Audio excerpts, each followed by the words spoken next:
Hello to everyone. Let's see some tips in Python. Please don't forget to subscribe and like it. The first tip is some diversity and numbers. We will need to print the result. We use some function and the I for I in range. So n will be 10. Let me save it and run. So here we have the sum of first 10 numbers. The next tip is to generate a new list from existing one, and using list comprehension. Here we will also include the if condition. So in the new list we will not have orange. So we will need to print the result and x for x in a list if x is different from orange. So a save and a run. So here we have a new list and we didn't include the orange. In the next tip, let's see merge dictionaries. So we have this x and y dictionary. We can print the result and I save and I run. So here we have merged these two dictionaries. In the next step, we will index values in the list. Let's have here I x in enumerate is the function that we use to index values. So we can now print the I x. So we save, we run, and here we have. In the next step, we will replace the characters in the list. So print the result.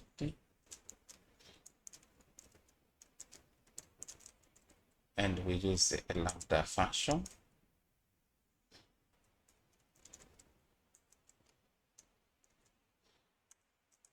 Here we remove R from this list. So we can save and run. So here we have the new list without the R. I have this list and I need to sort in ascending and descending order. So let me first sort in ascending order. I use the function sort and I can print. Now I can sort in descending order. So I also use the function sort, and here I included the argument the reverse true. So also I will have to print. So now I can save and run. So here I have ascending order and the in descending order. In the next step, let's see how to get the random number. So I have to import a random, and I can have a function a random number. So this will return a random value between 1 and 100. So I can print this random number, and let me save and run. So here I have a random number. Every time that I run this file, I will get a new value, different value. In the next step, let's see how to get a random value from a list. So we need to import the random, and now we can print a random, and we use a function choice. So we from this list, and now I can save and run. So we get 2. Now we get 10. Now we get 3. Now we get 2. In the next step, let's print value from this list in reversed order. So for I in reversed n, so we can print I. So let me save and run. So we printed it in reversed order. In the next step, let's combine these two lists. So for x and y in, so we use a function zip, and here we have a and b, and now we can print x and y. So I save and run, and here we have. We need to get the most frequent number in the list. So we need to print the result.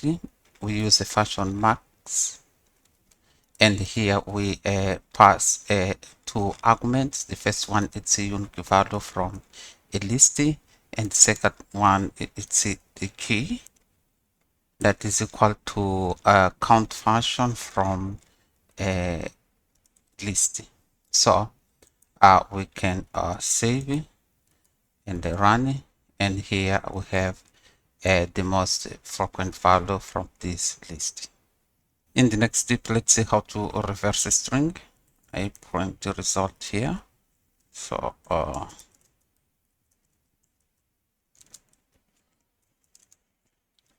and I have a with a double colon and -1.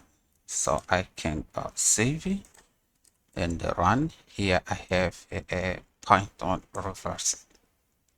In the next step, we will see how to convert a string to list. So I can print the result here, and I use a function split. Okay, yes, by space. So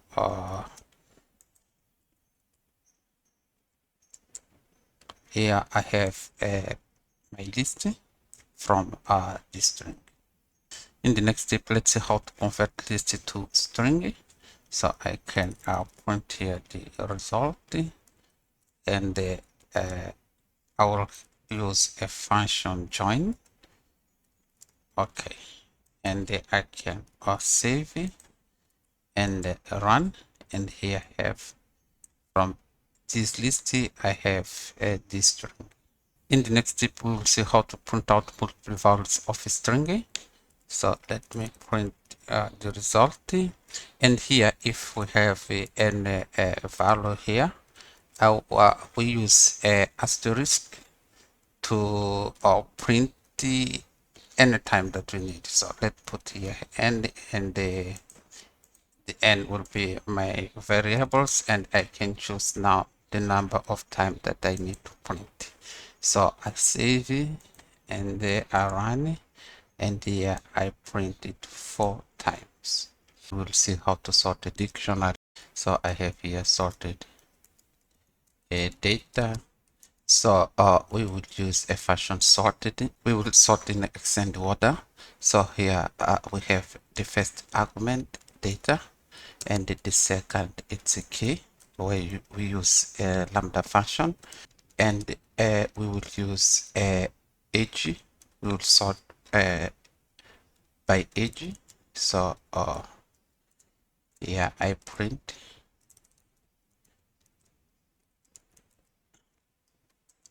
So I can also sort in descending order. So sorted data, and we also use a function sorted. First parameter is the data, and the second it's a key. We have here lambda function, and we sort by age. For the same order, we include the reverse. So reverse true. Also we print. I can save it and run. And here I have the dictionary sorted in a ascending and descending order. In the next step, let's see how to raise our own exception. So I have here x equal to -1, and I can use if condition. So if x is less than 0, I can raise the exception.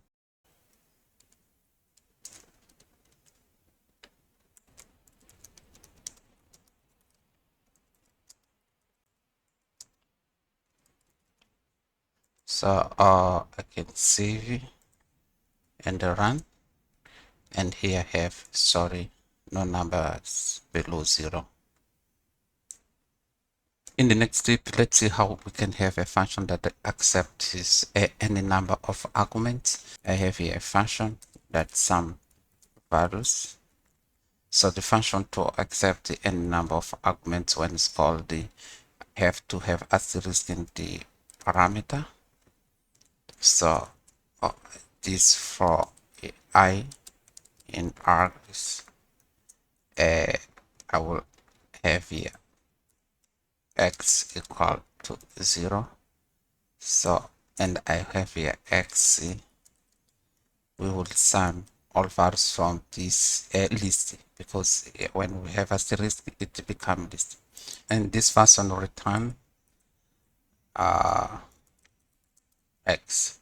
So now I can call point sum values. Let's have only one here, and the save and the run. Here we have 1. Let's include the 2.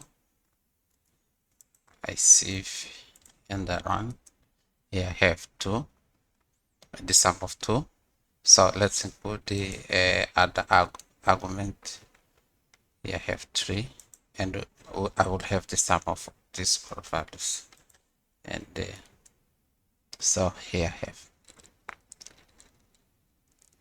In the next step, we will have a function that accepts the keys and values. So we have here concatenate. And the function to accept keys and values have to have a parameter with 2 asterisks. So, and we will extract values from this function. So we have here values in, so we use a function values to extract values from this parameter. So now we can have args and values. We return args, and now we can call at this function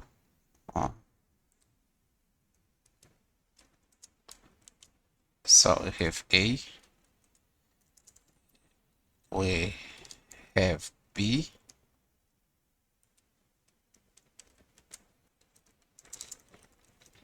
and we have C. So I can save and run, and here we have. In the next step, we will see how to use input function. So the console will accept the input, and when we press enter, we will see the name that we entered. So I have here name and input. So I'll have enter your name, and I can print hello, and here I have name. I save and run Jose, and here I have. In this tip, we will see how we can have a new list with square the numbers from this list. So we print the result. We need the new list, and we use a map function. So here we will use a lambda, and we x is each number, so we will raise it to 2, and we have here the list. So I can save and run. And here I have a new list with square the numbers from this list. In the next step, let's check if a given number is even or not. So we have to have a function. We have here the parameter, the number that the function will receive. So here we have a if condition. So the number to be even, when we divide by 2, the remainder have to be equal to 0. If satisfy this condition, we will return true. And else return false. So now we can call this function. So we have even number and we can have here any number. So I save and it for 5 is not even, so return false. And if I replace with 60, I save and I run. Now we have even number. In the next step, let's see how we can filter values from a list. So I have here this list, and let's say that we will only print numbers that are greater than 2. So we have a new list, and we use a filter function. We use a lambda as the condition. X have to be greater than 2. So and the list, okay, is 2 argument that we pass to the filter function. So I save and I run, and here I have new list with numbers greater than 2. In the next step, let's see how we can flatten a list. So we have to import inter. So on the now we can have a new list. So we have here a list, and we use inter-tools chain and from E. So now I can print B. I save and run, and here I have. In the next step, we'll see how to sum values of a list using a reduce function. So from function tool, we import the reduce. Now we can print the result, and here we use a reduce function. So we have a lambda, and the lambda has 2 parameters, x and y, and we sum x and y. And the second argument for reduce function, it's the list. So we have here the list, and I can save and run, and here I have the sum of numbers from this list. In this tip, we'll see how to create a dictionary from a list. So we have here the resulting dictionary. So we use a keyword Dict, and here to have a dictionary we need the keys and values. So and we have here 2 lists, so we can use as a key the first list and as a values the second list. So we need to use a function zip, and here we have keys and values. So we can print this dictionary, and we have here okay, and we save and we run, and here we have. In the next step, we'll see how to invert a dictionary. So the values will be key and the keys will be values. So we have here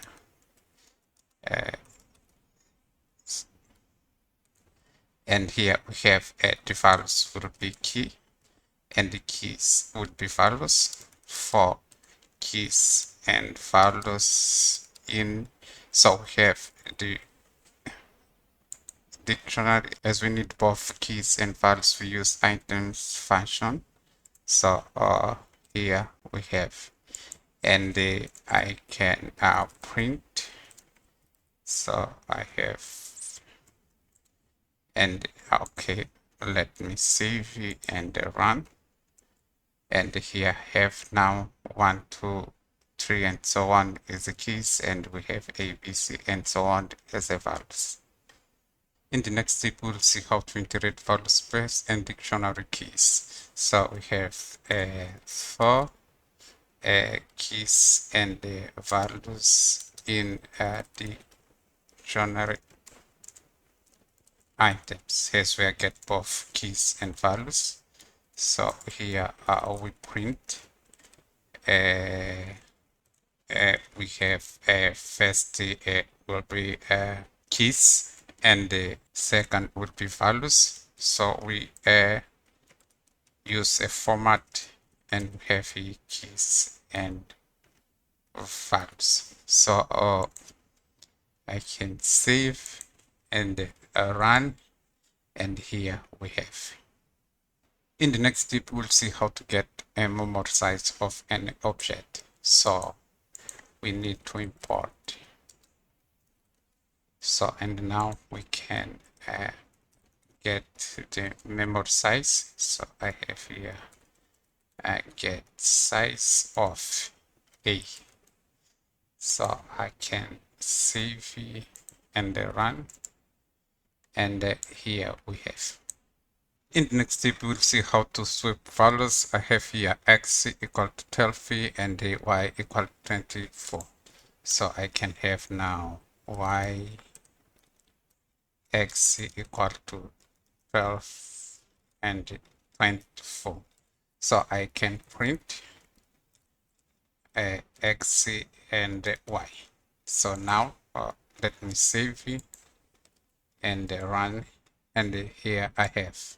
In this tip, we'll see how to recover the result of last expression. So we have here some expression. We have 2 plus 2. We have 4 plus 5. And when we type underscore and press enter, we get the result from our last expression. In the next step, we'll see how to use any function. So any function can return true or false. We'll return true if any value satisfies the condition. So let's print here and v is not none for v in A. So here we can save it and run. So here we have, let's say that now we have list with none. So none, and when I save it and run, and now return false. In the next step, we'll see how to use all function. So all function can return true or false. Return true if the all values satisfy the condition. So I'll print here all v is not none for v in A. So if all values satisfy the condition, we return true. I save it and I run, and here I have it. Let me include none, and when I save and I run, and now it's false. In the next step, we'll see how to replace value in a list using a list comprehension. So in this list, we will replace banana with orange. In the new list, we will not have banana anymore.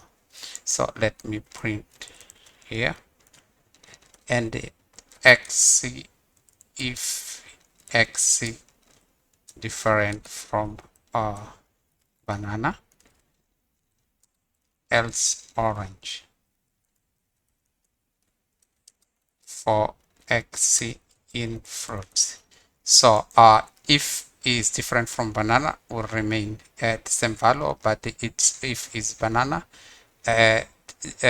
we will replace with orange. So let me save and print, and here we do not have banana anymore. In the next step, we will see if the input is number or not. So we have here a function number only. So and this a return type okay, type of an int. So now we can print the result. So number only. Here first we have a, and we print again with number 1. So I save and I run. And for the first case, A, it's false, and the 1 is true. In this tip, we will see how to format the large numbers. So I have here amount, and my amount is 1 million. To be the number to be more readable, I can have underscore between 3 zeros. So I have here underscore and 3 zeros. This number is 1 million. We can print, and here I have amount, and we can see the type of the variable. So I have a type of amount, and I save, run, and here I have is 1 million, and the type is from class number. In the next step, we'll see how to work with negative indexes. So I want to get the values in the second position from this list. Here I have it, and now with -1 I can get the value in last position. So I can also have interval of negative numbers here, and I get 8 and 9, and let's say that I want to get 8, 9, and the all last number of this list. So here I have to have any number that is greater than the length of this list. So I can have a 14, and here I have. In the next step, we'll see how to create a new list with unique values from existing list. So let me print the new list here. And here we have a list, and we use a set because with a set only have a unique values. So set from this list, and then now we can save and print. So here I have new list with unique values. In the next step, we'll see how to ignore values when we get values from a list. If I had here split by this point that we have here, it become a list with 2 values. So if I needed to get only the first values from this list, I can add here a underscore to ignore the second value. So I can now print F, and when I save and I run, and here I have already the first value from the list. In the next step, we'll see how to use enumerate function with that argument. So here I have this list, and when I loop this list, I have 0 for apple, 1 for banana, and 2 for orange. So but if I needed the index to start from 1, I can add a start argument. So here I have start equal to 1, and now when I save and I run, and here we have 1, 2, 3. In this tip, we will see how to iterate without the indicator value. So I have here 4, so I use a underscore, and in a range 5. So here I can print, for example, hello world. So I can save and run, and here I have. In the next step, we'll see how to use a ternary operator to simplify our code. So I have here, for example, age equal to 10. So now I can know the status be equal to adult if age is greater or equal to 18, else minor. So now I can print. So and let me save and run, and here I have minor.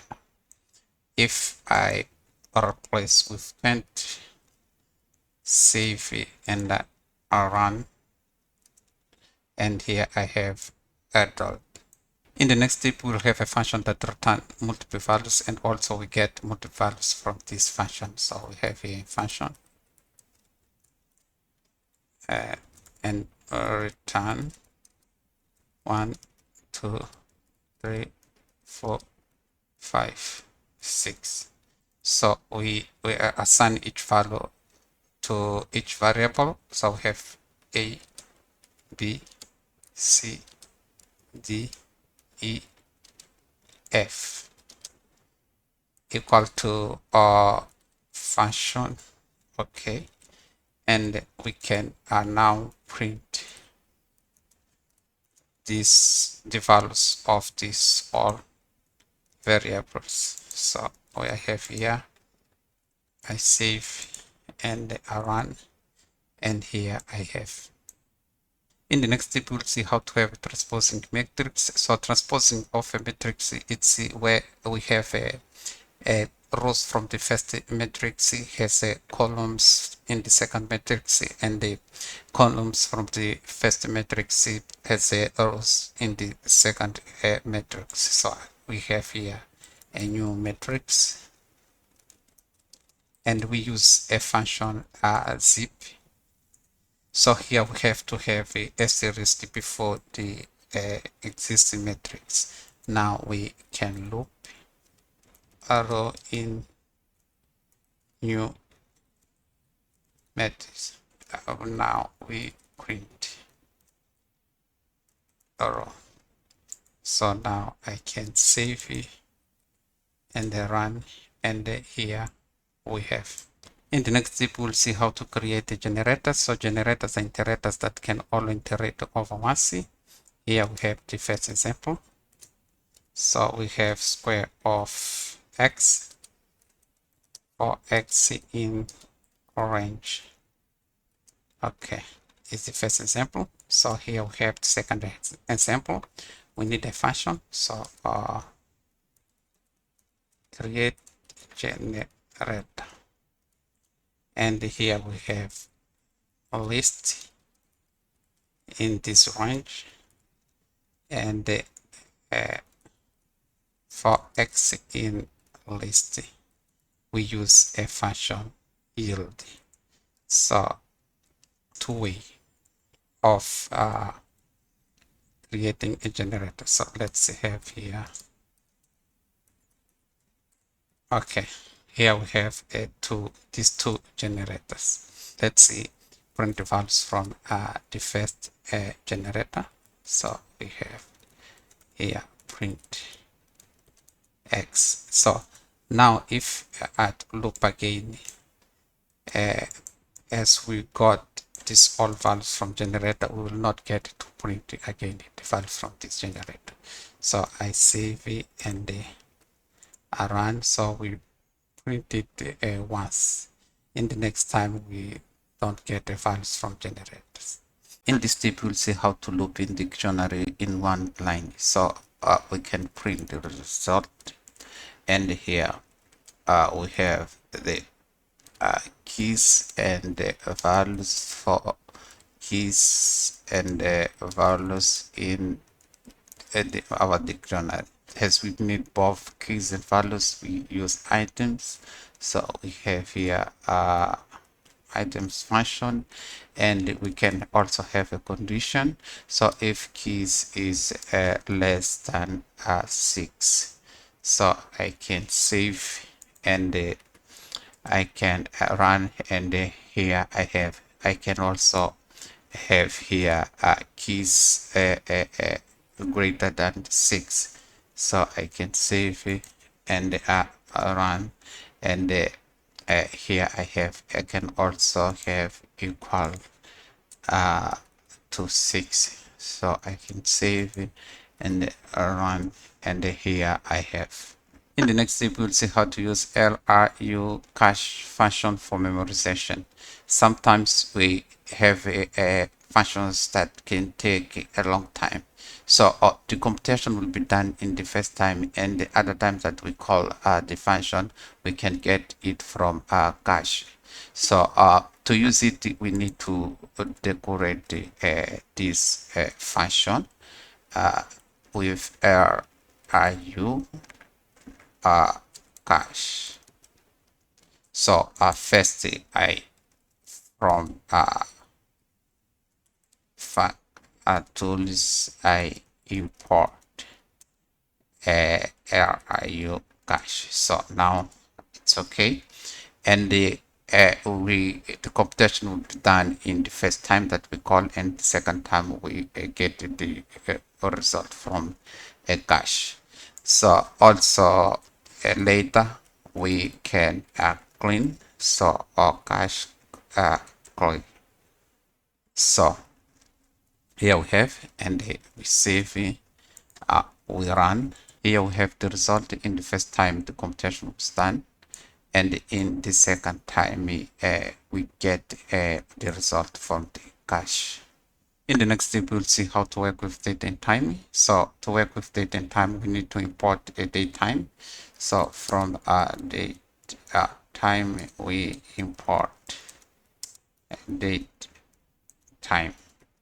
So we can get date and time. So we have date time now. Now we can print year. So year. We can also print month. We can print day.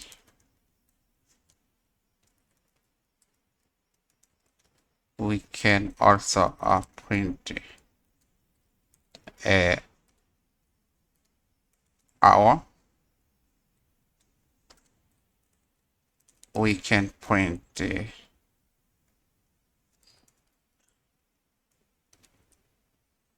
minute. We can print second. And now I can save it and run, and here I have. In the next step, we'll see how to format the datetime. So to work with datetime, we first need to import the datetime from datetime, and here we have the datetime, and now we format the datetime. So if I save and I print it, here I have a date and the hours. So now let's see, have only date, and okay, print date. Okay, and also let me copy it. We will here have only date, and here only hour. So save it and run. So here we have a date time, here we have date, and here we have time. Let's change the format of this one. So we can put here. Let me comment this one.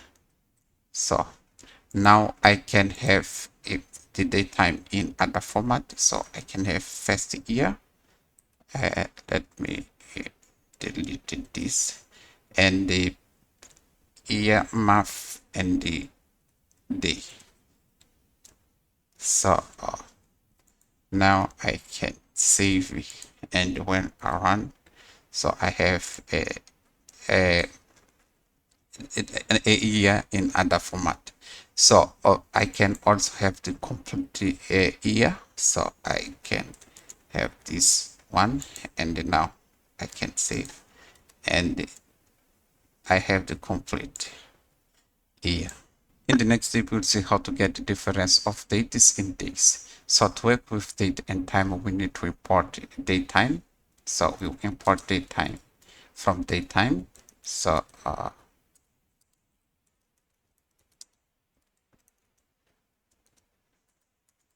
and now we can have the first date. So we have first year,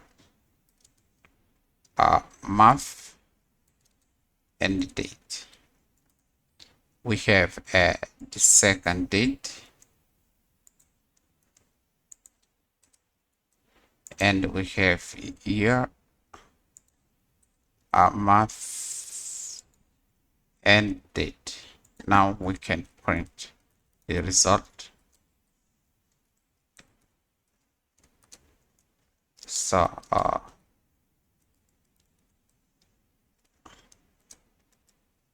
and we save, and we run, and here we have.